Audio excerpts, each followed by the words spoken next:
On April 14, 1930, Adolf Hitler's private secretary became a father. His firstborn son was given the name Adolf Martin Bormann. His godfather was Adolf Hitler. At home, the family called him Krönsi, short for Kronprinz or Crown Prince. 28 years later, he was ordained a Catholic priest.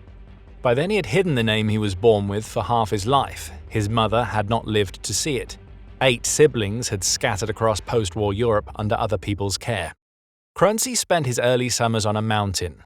The Obersalzberg in the Bavarian Alps was a private complex Martin Bormann had personally developed around Adolf Hitler's Berghof, guarded approaches, ranking officers' villas, a kindergarten for the children of the regime's most senior families.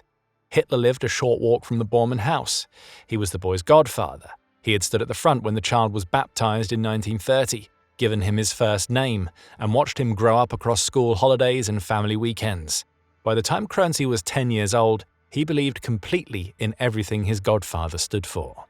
The household around him had been built for the regime. His father had married Gerda on September 2, 1929. She was 19, the daughter of senior party judge Walter Buch, and Hitler himself had been a witness at the wedding. Over the following 14 years, she gave birth to 10 children. 9 survived infancy. In 1939, she received the Cross of Honor of the German Mother in the Gold class, awarded to mothers of 8 or more. Each child carried an ideological signature. Krönsi, born on April 14, 1930, took his first name from the Führer. Heinrich Hugo, born in 1936, was named after Heinrich Himmler, his godfather. A daughter christened Ilse in 1931 after Ilse Hess was hastily renamed Eike when Rudolf Hess flew to Britain in May 1941. A son originally named Rudolf Gerhard, born in 1934, became Helmut at the same time. The family adjusted its register as the regime's reputations rose and fell. Gerda was no quiet wife. She was a committed anti-Semite and an admirer of Julius Streicher, publisher of Der Stürmer. Letters published after the war revealed her advocating a state-sanctioned system of multiple marriage, a Volksnotar under which approved men would father children with several women at once. When her husband began an affair with the actress Manja Behrens, Gerda is reported to have written approving the arrangement, suggesting the 2 women alternate years bearing his children so that he would always have a wife available. Krönsi entered formal Nazi schooling at 10. From 1940 to 45, he attended the Nazi Party Academy at Mattreian-Brenner in the Tyrol, an institution conceived by chief ideologist Alfred Rosenberg to train a future ruling caste. By April 1945, his father was in the Berlin bunker. His mother and 8 siblings were still in the Obersalzberg, and Krönsi was at the academy, 15 years old, and waiting for orders that were no longer coming. Within weeks, the academy had closed, the Obersalzberg was burning, and his father had vanished from the bunker. On April 25, 1945, the United States Army Air Forces bombed the Obersalzberg. The raid destroyed much of the complex Bormann had spent years developing. Within hours, Gerda packed what she could carry and left the mountain with 8 of her children heading south. The eldest, Krönsi, was still at the academy in Tyrol. Her husband was in Berlin. The route took them through Innsbruck and over the Brenner Pass into German-occupied South Tyrol. Their first stop, in the village of St. Christina in the Val Gardena, was already occupied by a Wehrmacht unit. They moved on to nearby Wolkenstein, around 20 kilometers northeast of Bolzano, and settled in a property called Villa Stevia. Gerda adopted the alias Bergmann. The children were registered at the local school under the same false name. 2 streets away, in the Casa Almonte, Marguerite Himmler was hiding with her daughter under similar pretenses. Her husband was already dead. Martin Bormann's last bunker diary entry was a single word: Ausbruchversuch, breakout attempt, written on May 2, 1945 as the Soviets closed in on the Chancellery. He left the bunker that night with a small group and was never seen alive again.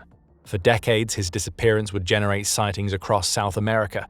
The truth lay closer to home, but it would take 27 years to surface. Gerda did not stay hidden for long. By mid-1945, she had been identified, arrested, and brought to the Untermeis prison in Merano. American and British intelligence officers from the Combined Intelligence Committee questioned her for days about her husband's whereabouts, his contacts, and the regime's final movements. She had no useful information to give them. As a wife and a mother, she had played no role in the regime's operational decisions. In the autumn of 1945, she became seriously ill. Doctors at the Bolzano hospital diagnosed advanced abdominal cancer. At British insistence, she was transferred to the war hospital in Merano for treatment. Her children were placed under the care of trusted intermediaries while she remained under guard, with visits restricted and correspondence blocked. She never recovered. Gerda Bormann died on March 23, 1946. She was 36 years old. Her body was buried in the Marano Military Cemetery in Grave 610, sharing the plot with a German soldier named Horst Brugger. The youngest Bormann child, Volker, born in September 1943, died later that same year.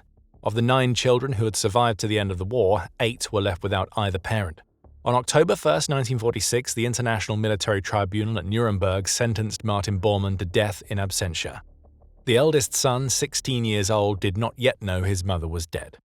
On April 15, 1945, 10 days before the air raid on the Obersalzberg, the Nazi Party Academy at Matre am Brenner closed its doors. The students were sent home. Kronzi, 15 years old at the time, was advised by a party functionary in Munich named Hummel to make his way south to his mother in Wolkenstein. He never reached her. The roads were collapsing, the front was moving, and by the time he had crossed back into Austria, the war was effectively over. He ended up stranded in Salzburg. There, a senior party official supplied him with false identity papers and arranged for him to take shelter with a Catholic farmer named Nikolaus Hohenwarter at the Querleitnerhof, a remote property halfway up a mountain in the Salzburg Alps. Kronzi shed his name and his history. He worked the farm and attended Mass on Sundays with the family. To his neighbors, he was a teenage refugee from somewhere further north, one of thousands moving through the region in the chaos of 1945. None of them knew who he really was. He lived that way for almost 2 years. In 1947, he read in the Salzburger Nachrichten that his mother had died the previous year in an Italian hospital. The article identified her by name. He took it to Hohenwarter and confessed his true identity.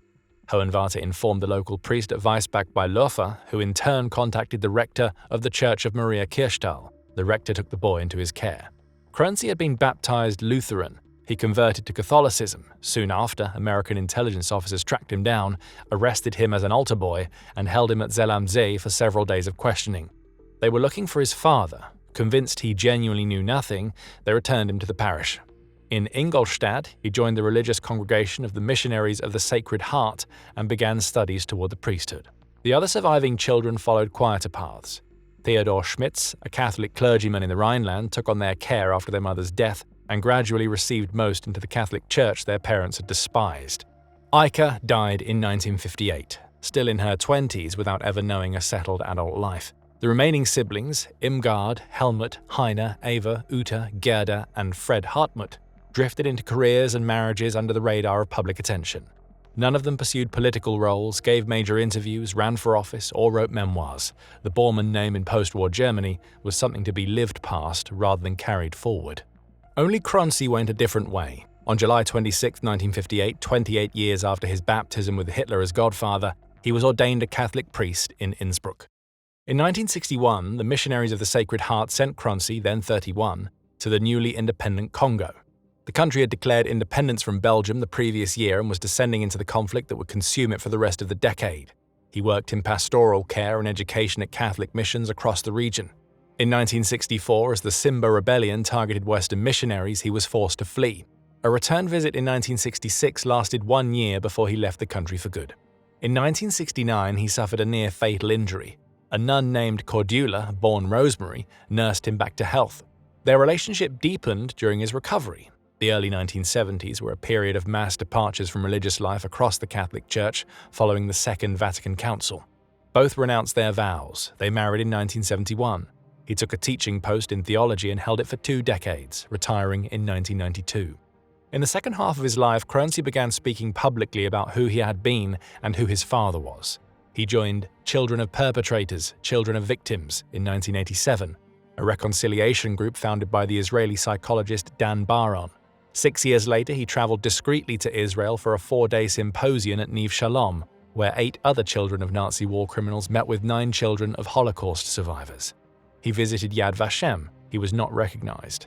In a 2000 interview with the Spectator, he said that while he could not acquit his father of his political guilt, he still loved him as a father. Tours of German and Austrian schools followed, walking students through Nazi propaganda texts and explaining how he, as a child, had believed every word of them. The father he had loved had been dead since 1945.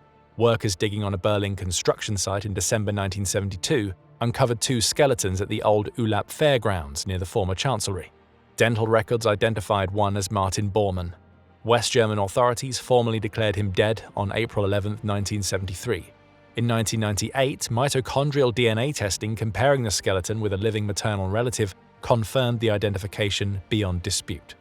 On August 16, 1999, Krönczy scattered his father's ashes in the Baltic Sea. Then came the coda. In 2011, a former pupil from an Austrian Catholic boarding school where Krönczy had taught in the early 1960s publicly accused him of sexual abuse. Other former pupils alleged severe physical violence. By then, he had advanced dementia and could not coherently respond. No prosecution followed. Austria's Klasnik Commission, which investigated abuse within the Catholic Church, awarded the accuser compensation.